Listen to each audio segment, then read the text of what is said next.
పురాణ పురుషుడు 10వ అధ్యాయము. ఏ మాసమున్నందైనను కృష్ణపక్షపు చవితి మిక్కిలి దుష్టము. ఇది జ్యోతిర్విధులైన పండితుల నమ్మకము. వేదశాస్త్రములు అభ్యసించిన పండితులు కూడా దీనిని విశ్వసింతురు.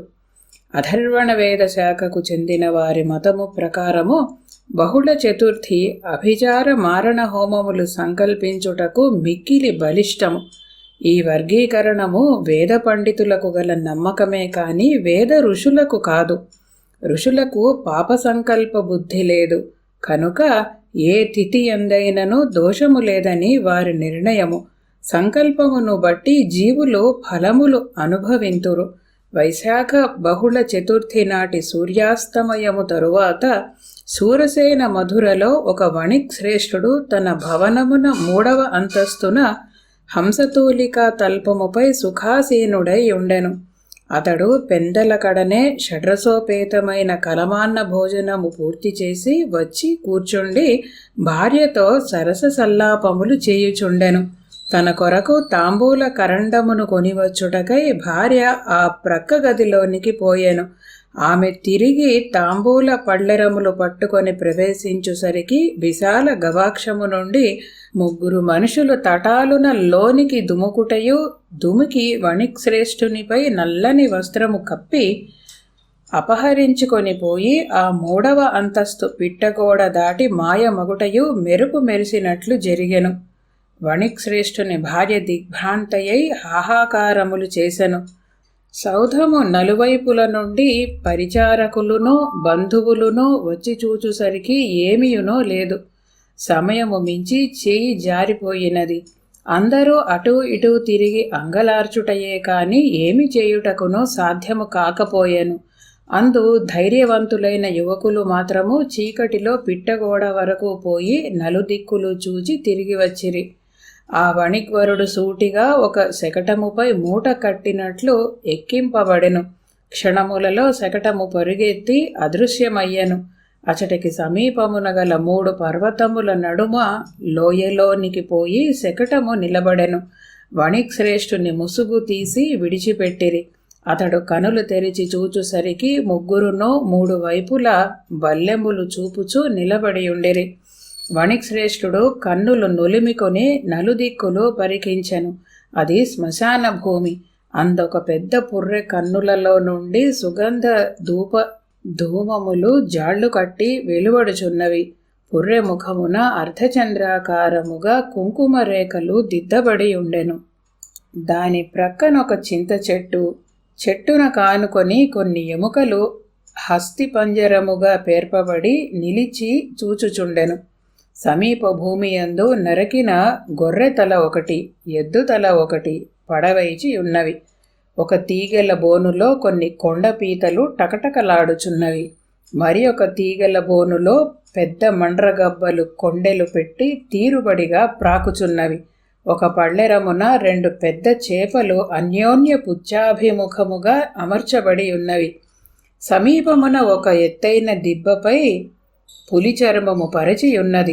దానిపై ఒక స్థూల శరీరుడు, నడి వయస్సువాడు, గడ్డము మీసములు పెరిగినవాడు ఆసీనుడై ఉండెను.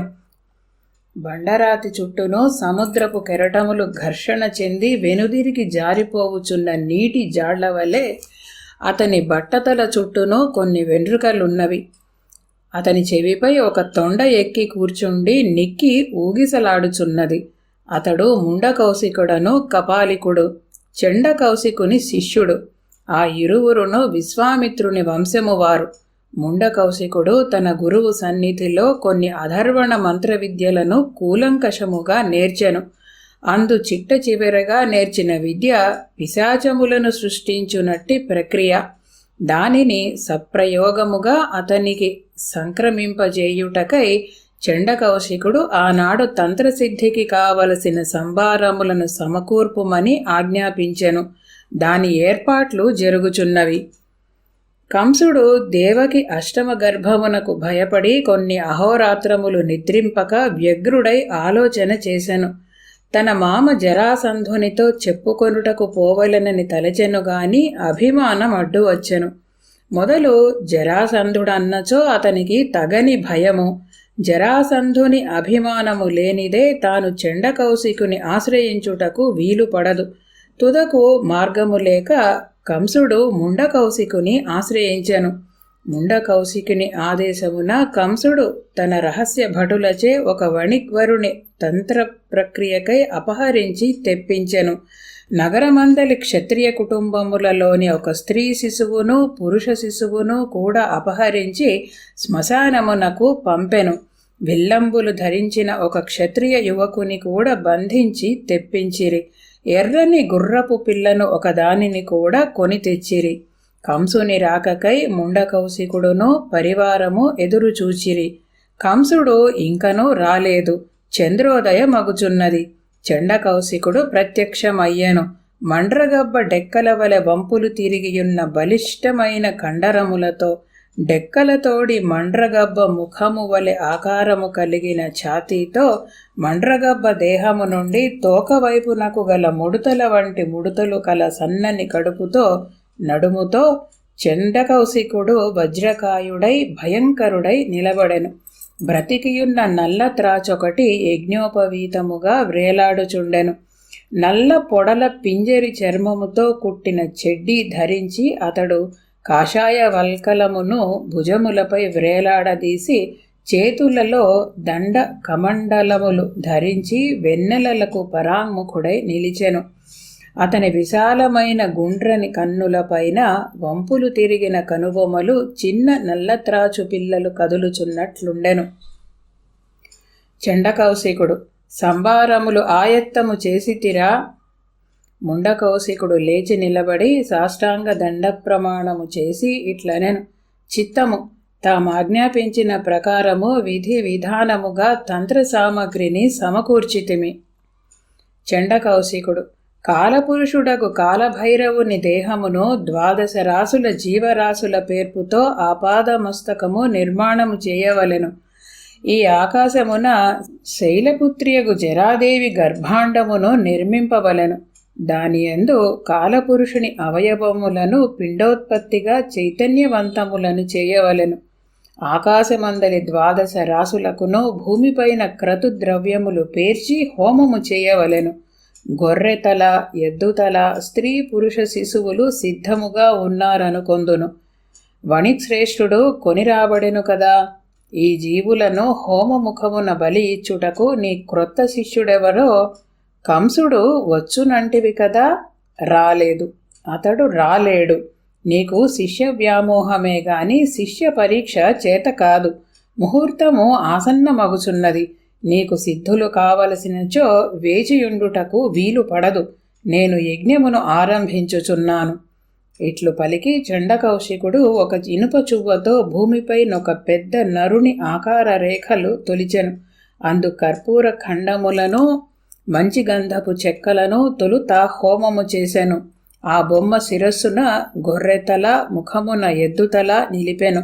కంఠము నుండి బాహువుల వైపునకు స్త్రీ పురుష శిశువులను పరుండబెట్టి బంధించెను. వక్షస్సున కొండపీతలను, పాదములయందు చేపలను నిలిపెను. నాభి దగ్గర వణిక్వరుని పరుండబెట్టి బంధించిరి. వాని పొట్టపై ఒక త్రాసు నుంచిరి. గుహ్యమునందు మండ్రగబ్బలు పేర్చబడెను. తొడలయందు క్షత్రియ కుమారుని బంధించి ధనుర్బాణములు పట్టించిరి. వాని కటు నిటు గుర్రమును నిలిపి కట్టిరి. జీవులపై మంత్రపూతమైన కొండ చిలువ క్రొవ్వు కలశములతో కరిగించి పోసి హోమద్రవ్యముల నుంచి కర్పూర ఖండములతో నిప్పంటించిరి.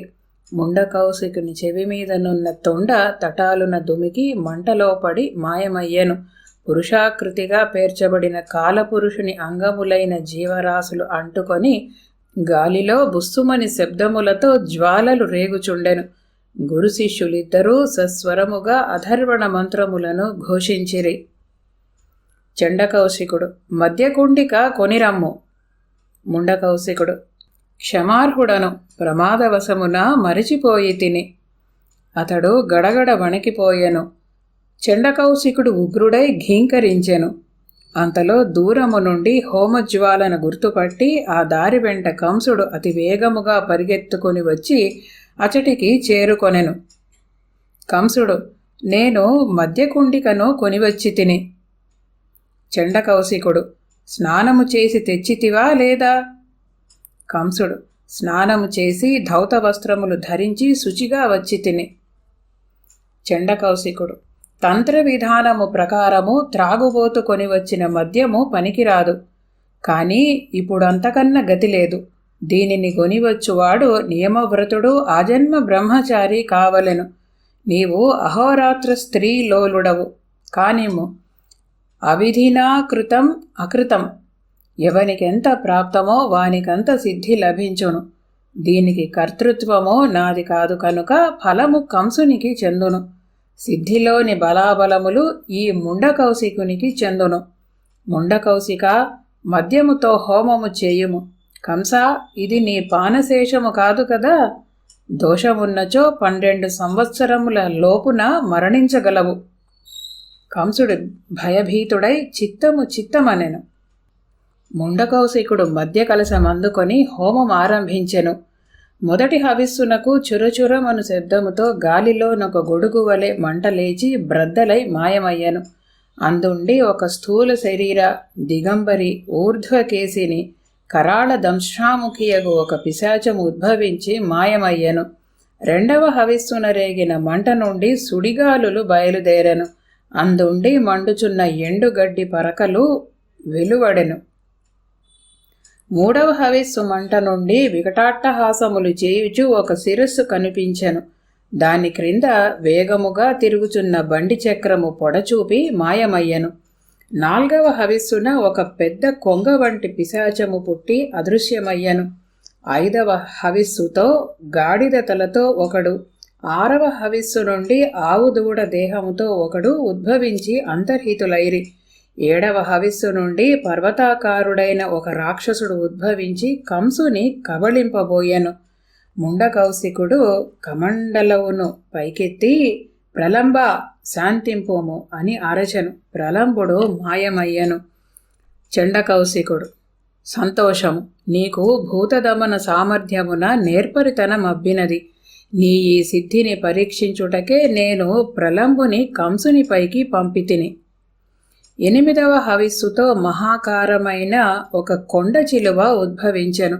అది నోరు తెరిచి నిశ్వాసము చేయగా మంటలు తీగల వలె సాగెను. చండకౌశికుడు, హోమము పూర్తి అయినది, ఇక చాలును. అధర్వణ గర్భములు 8 నుండి 8 మారణభూతములు ఉద్భవించినవి. దేవకి 8వ గర్భమున పుట్టబోవు వానిపై వీనిని ప్రయోగించుట నీ శిష్యుడగు కంసుని వినియోగ శక్తిపై ఆధారపడి ఉన్నది. అతడు శీలవంతుడై మెలగినచో వీని వినియోగమునకు తిరుగులేదు. ఇందు మొదట ఉద్భవించిన పిశాచిని బాలారిష్ట స్వరూపిణి. ఆమెకు నెల పురిటి వయసు పిల్లలే ఆహారం. ఈ భూతములను ఒక్కమారు మాత్రము కంసుడు శత్రు సంహారమునకై వినియోగించుకొనవచ్చును. ఈ కంసుడు నియమము లేని క్షుద్రుడు కనుక ఒకమారు వినియోగముతో ఈ పిశాచములు అంతరించును. ముండకౌశిక, నీకు నేడు లభించిన సిద్ధి దాదాపు పరిపూర్ణము. నీవే మద్యము తెచ్చుకొని ఉన్నచో నిన్ను గెలువగలవాడు భూమండలమున ఉండి ఉండడు. నేపాల బ్రాహ్మణుడవు కదా, నియమముల తీవ్రత నెరిగిన వాడవని భ్రమపడి తిని. ఎట్లైనను నీ వ్రతనిష్టకు మెచ్చి తిని. నీకు లోకాయతుడను బిరుదనామమును ప్రసాదించుచున్నాను. నీవా బిరుదముతో విఖ్యాతుడవు కాగలవు. నీ పేరు యుగాంతముండును. ఎంతకాలము నీవు ధైర్యముతో స్వతంత్రుడవై చరించెదవో అంతకాలము నీ సిద్ధులు నీకుపకరించును. ఒకనిని ఆశ్రయించితివో నీ సిద్ధులు అంతరించును. పొట్టకూటికై ఈ సిద్ధులను అమ్ముకొనకుము. దేశద్రోహులైన యవన బర్బరులను పారద్రోలుటకై మహానుభావులకు క్షత్రియ సింహములు కోరి నిన్నాశ్రయించినప్పుడు మాత్రము వినియోగింపుము. వీని ప్రయోజనము వేద ధర్మ రక్షణము, భారత ధర్మ రక్షణము మాత్రమే అని మరువకుము. లోకాయతుడు, ఈ సిద్ధులను పూర్వము వినియోగించిన వారు కలరా, లేక తామే సృష్టించిరా? చండకౌశికుడు, మూర్ఖుడా, ఇవి కల్పాంత సిద్ధులు. సృష్టి ఉన్నంతకాలము ఇవి ఉండును. ప్రజాపతి సృష్టిలో ఇవి ఒక భాగముగా ఉద్భవించెను. ఇవి మహాస్త్రములకు వికృతములైన స్వరూపములు. బ్రహ్మాదులు వేదహితము కొరకు పరసహస్రములైన వర్షములు తపస్సులతో తపించిరి.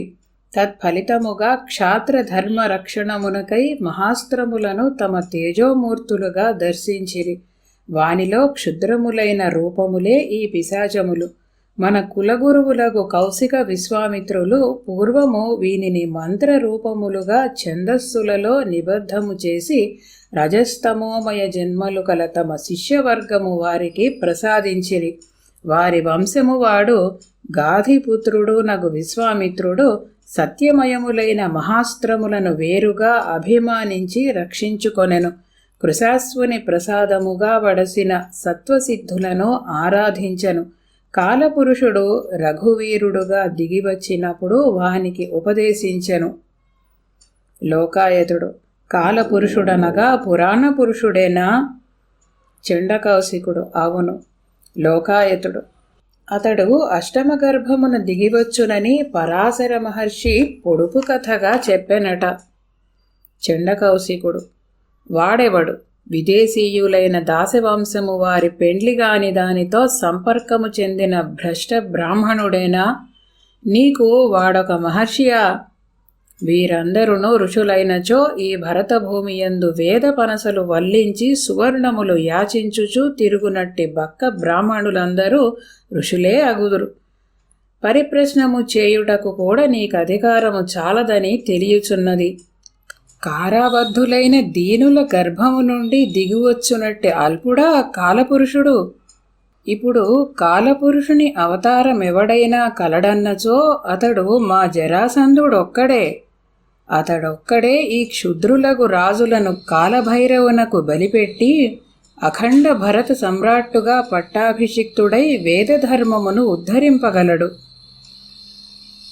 కంసుడు: మహానుభావా, పూర్వము కౌశిక విశ్వామిత్రులు ఈ మహాస్త్రములను వశిష్ఠులపై ప్రయోగించిరని విందుము. చండకౌశికుడు పండ్లు పటపట కొరుకుచూ ఇట్లనెను: ఎంత సంస్కరించినను నీవు క్షుద్రుడవు. శాంతం పాపం ఠం ఇతి వాగ్బంధః. కంసునకు కన్నులు తిరిగెను. దిక్కులు గిరగిర తిరుగుచున్నట్లనిపించెను. ఇక నేదో సందేహమడుగదలిచిన కంసునకు జిహ్వ స్తంభించెను. మాట రాలేదు. ఓ